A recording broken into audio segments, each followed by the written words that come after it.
a little bit. Up a little bit. Let's make sure we are up and running.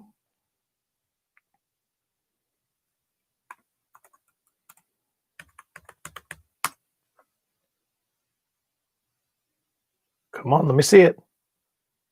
Let me see it in the chat. Why is that not showing up? Assuming everyone can hear and see okay. And if that's the case, outstanding. Looks okay here. Let me know in the chat if there's an issue. Playoffs are here. Welcome to the chat. Couple notes before we get started. So today we're going to cover Saturday's games.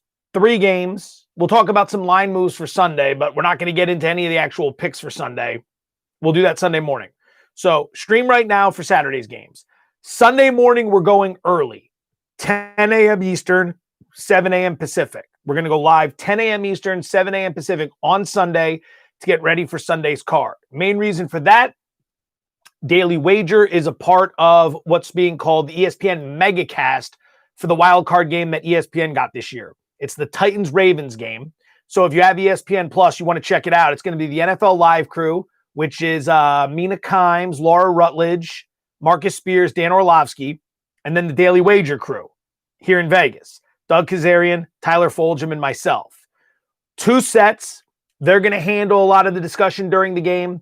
We're going to handle a lot of in-game wagering stuff. So it's going to be pretty cool. First of its kind. Throughout the course of that game, we'll come on 15 minutes early.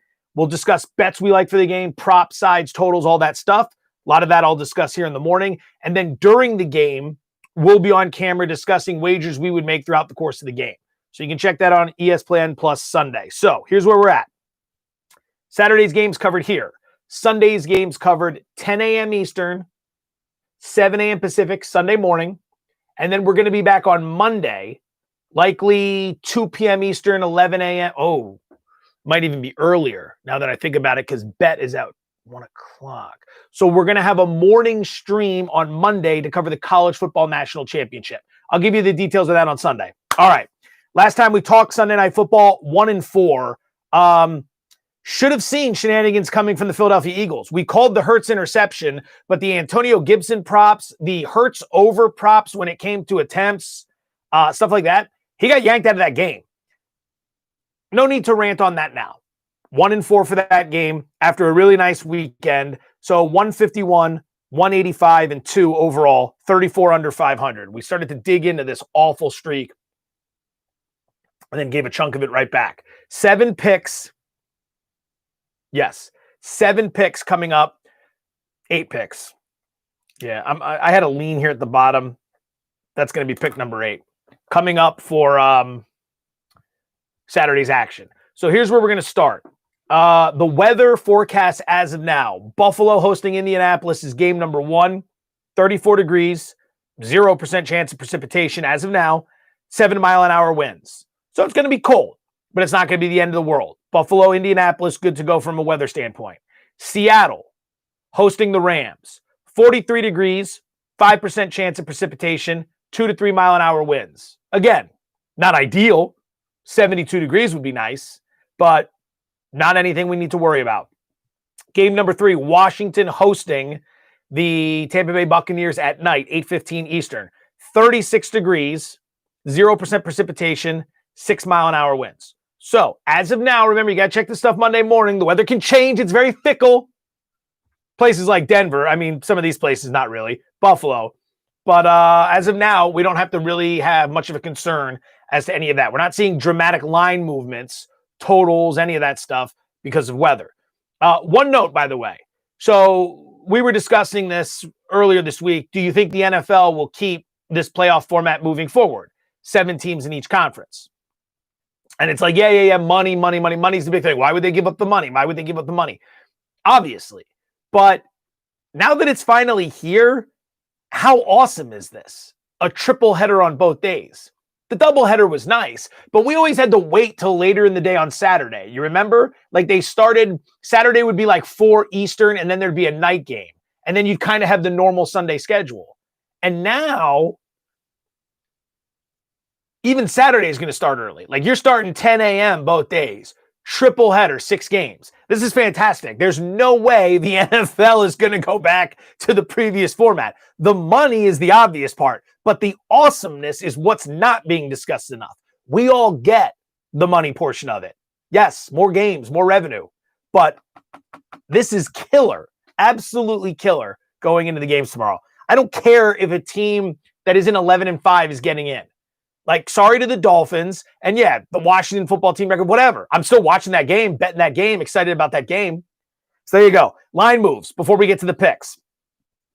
Buffalo opened as a 6.5-point favorite. Total was 52.5. We saw this get to 7 very briefly early in the week. It was then bet back down to 6.5. And now you're starting to see some 6s creep up. So there's been some Colts money. Okay? There's been some Colts money. Now we'll see what happens tomorrow when the public gets involved. I'm assuming it's going to be Buffalo, but there's been some Colts money early. Now you can still get 6.5s, shop around, but it's been coming towards the Colts. At the same time, total went from 52.5 to 51.5, so a little bit of under money there. Game number 2, Seattle and the Rams. Seattle opened as a 5-point favorite, total of 53. This is now down to 3.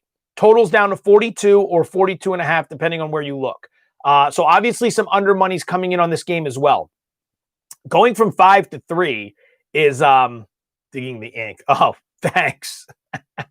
Aren't we all so cool when we're 18 years old and want to get tribal bands? 18 or 19. I had just come home from college when I thought I was so cool. Those were the days. Ignorance is bliss, as they say. So down to 3. Now, we don't know who's going to play quarterback. Sean McVay has been keeping this one close to the vest. Maybe it's an indication that Jared Goff's going to play. Although everyone I talk to, it doesn't seem as if there's a very obvious belief that Goff is that much better than John Wolford. Wolford wasn't great last week, but he got better as the game went on. He adds an extra element to the game in terms of being able to run. Goff doesn't do that. Wolford was great scrambling last week. And, the ability to go out there and play in an important game last week. They didn't have to win that because if the Bears had beaten the Packers and the Rams lose that game, they're eliminated. But that was an important game. You didn't go into that mailing it in. And he stepped up. And having played that, I think going into this game is going to be huge for him. So personally, when it comes to capping this game, I don't see a huge difference between the two. I'd have more confidence if it was Goff. I know that sounds crazy. He's more accurate. And if the thumb is good to go, he's more accurate at the very least. I like Wolford's ability to scramble, but he airmailed a few passes last week that were clearly jitters. That's going to happen. It's not to knock the guy, but I do think Goff gives them the better chance of winning that game. But it's not by much. It's not like going from Aaron Rodgers to his backup, Russell Wilson to his backup, Mahomes to his backup. I don't think it's a huge drop, but I would prefer Goff if I was going to play the Rams in that spot. More on that game in a bit. Tampa Bay opened as a 6.5-point favorite. Total was 46.5. That game is now at 8. It got as high as 9 and then immediately started seeing some Washington money coming in. So it's Tampa money that drove it up to 8. We'll talk more about that in a little bit. Total's been coming down as well from 46.5 to 45. So you'll notice a trend. Under money's been coming in on all 3 games as we move to Sunday. We're not going to make any picks on these games. We're just going to talk about the line moves, and then we'll make the picks when we launch this stream again, Sunday morning, 10 a.m. Eastern, 7 a.m. Pacific. Baltimore was a 4.5-point favorite, total of 55 on the road at Tennessee. That's now down to 3.5, and some places have it as low as 3. It's been Tennessee money most of the week. I'm interested if it gets to 3 across the board, what happens next? Does Baltimore money eventually come in? Where's the public going to side? Does this get to 2.5? Very intriguing to watch this. I don't know if it gets to 2.5. I don't think it does, but it's not going to surprise me. If you like Baltimore, I don't think you need to be in a rush. If you like Tennessee, make sure you get the 3.5. I don't know if it's going to get much better than that. Get the 3.5. Feels like the public would buy into the narrative that Baltimore's hot and that Tennessee's defense stinks, right? That's what it feels like, but we'll see. And in that game, 55, total still 55.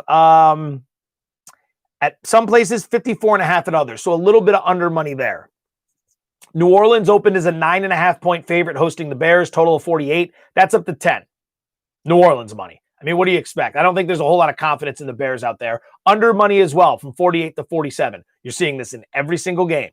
And then finally, Pittsburgh, Sunday night, 3.5-point favorite, total of 47. That's where it opened. It's now up to 6, total of 47.5. So only game that's gone up. And at the same time, big jump from 3.5 to 6. This is due to the COVID situation in Cleveland. Kevin Stefanski, the head coach, he's out. He's also the play caller. Joel Bitonio, offensive guard. Olivier Vernon, separate issue, Achilles, but he's out. A lot of issues. Cleveland hasn't practiced since last week. Cleveland has not been practicing. So they might even drive from Cleveland to Pittsburgh for this game. It's only 2.5 hours. But we were talking to John Trotter from ESPN yesterday on Bet, and he was fantastic. And was laying out the fact that they might end up driving in for this game. So, again, we'll talk about that Sunday morning, 10 a.m. Eastern, 7 a.m. Pacific. All right, picks. Picks. Here we go. 8 of them. We're going to go in order. First game out of the chute, I'm going to play the first half of the Buffalo Colts game. I'm going to lay 3.5. Lay 3.5 with the Buffalo Bills in the first half. Buffalo has been one of the absolute best first half teams in the NFL this season. They jump on you early and they play some defense as well. Buffalo's first half scoring differential is plus 7.5. So through 16 games, they're outscoring the opposition by 7.5 points per game in the first half. That ranks 3rd in the NFL, behind only Green Bay and Baltimore. Those are good teams to keep company with. In addition, Indianapolis's defense has struggled in the first half of games this year. 24th in first half scoring differential. And they've had a relatively soft schedule. All things considered with everybody's schedule, Indianapolis and the AFC South, especially Indianapolis, because they got 2 games against Houston and Jacksonville. That's a nice schedule right there. That is a really nice schedule, and they're still struggling in the first half of games, at least from a defensive standpoint. I worry about Indy's pass defense in this game. 20th in pass defense, 19th in opponent yards per attempt, so they're completing deep shots down the field. 23rd in plays allowed of 20 or more yards, right? That's not good. 23rd is where they rank in terms of plays allowed of 20 or more yards. You can break big plays against Indy's defense. And what does Buffalo do well? They break big plays. That's the big difference between Josh Allen last year and this year. His downfield accuracy has improved dramatically. And as a result, this offense has just shot into a new stratosphere in terms of how successful they've been. I think Indianapolis wants to run the ball, play defense, and keep this thing close and try to win it late. If they get down early, I think that gets them off their game plan. No one wants to see Phillip Rivers in a shootout. Indianapolis is not looking to come into this game and to engage in a shootout. That is not how the Colts are going to win a football game. Some of you might point to that Green Bay game that was in Indianapolis and say, well, that was 70 points on the board there. They won that shootout. Great. This is outside in Buffalo in January. This isn't inside Lucas Oil Field in November, okay? Very different scenario when you're talking about a track meet. Buffalo, born to play in this, molded by the cold weather, much like Bane by the darkness. Indianapolis, they'll merely be adopting it this weekend. So I'm laying the 3.5 with the Bills in the first half. That's pick number 1. Pick number 2, 6-point teaser. I'm going to take Buffalo from 6 all the way down to pick 'em. Just need to win the game. And I'm going to pair them up Sunday night with the Steelers, right? So we won't be able to score that one until Monday's stream. Pair it up with the Steelers, tease them from 6 down to pick 'em as well. So those are the first 2 picks out of the gate. All right, Seattle and the Rams. First pick is going to be under 42.5. They're still out there. That's what you want. You don't want 42. You want 42.5. We're going to play the under. Tale of 2 seasons for the Seattle Seahawks this season. Get a load of this. First half of the year, it was all about the offense. 34 points per game is what they scored, right? Second half of the season, the last 8 games, that number has dropped from 34 points a game to 23 points per game. So you're thinking, oh my God, the wheels must have come off the bus. They must be terrible. They're not. They're still winning. Why? Defense. First 8 games, they were giving up 30 points per game. Last 8 games, 16 points per game. They have improved dramatically. Trade for Carlos Dunlap, Jamal Adams getting healthy, scheme, practice, improvement. They've gone from an offensive team to a defensive team. First 2 meetings, I shouldn't say first 2, just the 2 meetings against the Rams this year. First game featured a grand total of 39 points. Second game featured a grand total of 29 points. These two know each other well. And oh, by the way, the Ram defense might be the best in the NFL this season in terms of opponent yards per play, sacks, pressure rate, points allowed, total yards allowed, you name it. They're one of the absolute best. So we're throwing one of the best defenses out there with a team that's playing like one of the best defenses out there with two offenses in which Russ and the Seahawks have been coming down. The Rams, who knows what the quarterback situation is going to be. The money's been coming in on the under. 42.5 under is going to be play number 3 here. I wouldn't be surprised if this thing ended like 17-13, right? This has the potential to be like that Rams game, the Rams-Cardinals game last week, but with the Cardinals team scoring a little bit more and the Rams scoring maybe a little bit less. I'm also going to play 2 props in that game that play right into this feature. First one is Russell Wilson under 253.5 passing yards. So let's go through Russ's splits.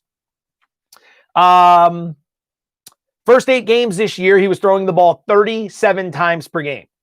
Hey, Abby, last 8 games this season, 32 times per game. So 5 less attempts per game. He's not throwing as much. Those first 8 games, Russ was averaging 317 passing yards per game. The last 8 games, he's averaging just 208 passing yards per game. This is talking about getting to 254 in a game that's with a total of 42.5. They're telling you it's not going to be a lot of scoring. It's a great defense. Oh, by the way, ever since the Rams acquired Jalen Ramsey, Russ has faced him 3 times. He's never gone over 250 passing yards. 2 games this season against Jalen Ramsey and the Rams. 248 passing yards in game 1, 0 touchdowns, 2 picks. 225 passing yards in the rematch. 1 touchdown, no picks. I think the number's too big. I don't think Russ is going to be throwing all over the field against these guys. Plus, they want to run more with Chris Carson. Under 253.5 passing yards for Russell Wilson. Same thing with DK Metcalf. Under 62.5 receiving yards for Seattle's top wide receiver. Similar situation. 2 meetings this year against the Rams and Jalen Ramsey. First game, 4 targets, 2 receptions, 28 yards, 0 touchdowns. The rematch, 8 targets, so they doubled the output. 6 receptions, 59 yards, no touchdowns. No big plays. No big plays. Ramsey, I'm not going to say locks him down, but can severely limit him. In addition, Metcalf's numbers have dropped off the deck, just like Wilson's. First 8 games, he recorded 788 receiving yards. Last 8 games, 515. And there's only been a difference of 7 targets. So Russ is looking at him just as much. They're just not going for as many receptions, as many yards, or as many touchdowns. In fact, over DK Metcalf's last 4 games, he's averaging just 46 receiving yards per game. And he's topped 60 receiving yards only 3 times in his last 8 games. A lot of numbers I'm throwing your way, but it just reaffirms the point as to why I'm playing the under here. So in that second game between the Seahawks and the Rams, under 42.5, Russell Wilson under 253.5 passing yards, DK Metcalf under 62.5 receiving yards. Final game on the card for Saturday, Washington and Tampa Bay. First bet is going to be the under here at 45 total points. You notice a trend. I'm playing all these unders as well. So Washington's offense, you don't need a whole breakdown here. Alex Smith, they might be rotating quarterbacks in this game. The offense has been putrid to begin with throughout the entire season. I don't see them waking up here. And quite frankly, Tampa Bay is a pretty good defense. Top 10 in opponent yards per play. So I don't see Washington moving the ball that much. Question comes down to whether or not Tampa's going to fly up and down the field. I don't see that either. Tampa Bay or Washington's been one of the best defenses in the NFL this season in terms of pressure rate, yards allowed, points allowed, sacks, takeaways, you name it. Top 10 all the way across the board. Most of those are top 5 as well. They've been fantastic. And they fit the blueprint for what has given Brady and the Buccaneers problems all season long. Tampa Bay's 5 losses. 2 came against the Saints, very good defense. 1 came against the Bears, good defense. 1 came against the Rams, great defense. And then 1 came against Kansas City. Not a great defense. But those are the 5 losses. And Brady has struggled in those games because of the pressure. And that leads me into another play, which is going to be Tom Brady, yes, to throw an interception, minus 110. I saw that on FanDuel this morning. Brady's thrown 12 picks this season. That's the most interceptions he's thrown in a season in the last 14 years. You have to go back to, it's the second most, I should say, because in 2009, he threw 13 interceptions. So in the last 4 seasons, there's only one other season where he's thrown more than 12 picks. And look at where he's thrown the bulk of them. He threw 5 interceptions in 2 games against the Saints, and he threw 2 in that game against the Rams. You see what I'm saying? The good defenses that can bring consistent pressure, especially up the middle, they frustrate Brady. He throws interceptions and the offense bogs down, which is why A, we're playing the under 45 in this game, and B, we're betting that Brady's going to throw an interception at minus 110. And then finally, I will play the close. I will play Washington at +8 in this game. I don't like it as much as everything else. It was a lean, and I figure what the heck, I am going to play it. It's not so much because of this trend, but I want to bring this up because it's interesting, courtesy of ESPN Stats and Info. Tampa Bay is laying 8 on the road here. This is just the 4th time since the merger in which a playoff team has gone on the road and laid 6 or more points. In the 3 previous instances, all 3 teams not only failed to cover the spread, all 3 teams lost outright. The last one was when Pittsburgh in the wild card round went to Denver to play Tim Tebow and the Broncos.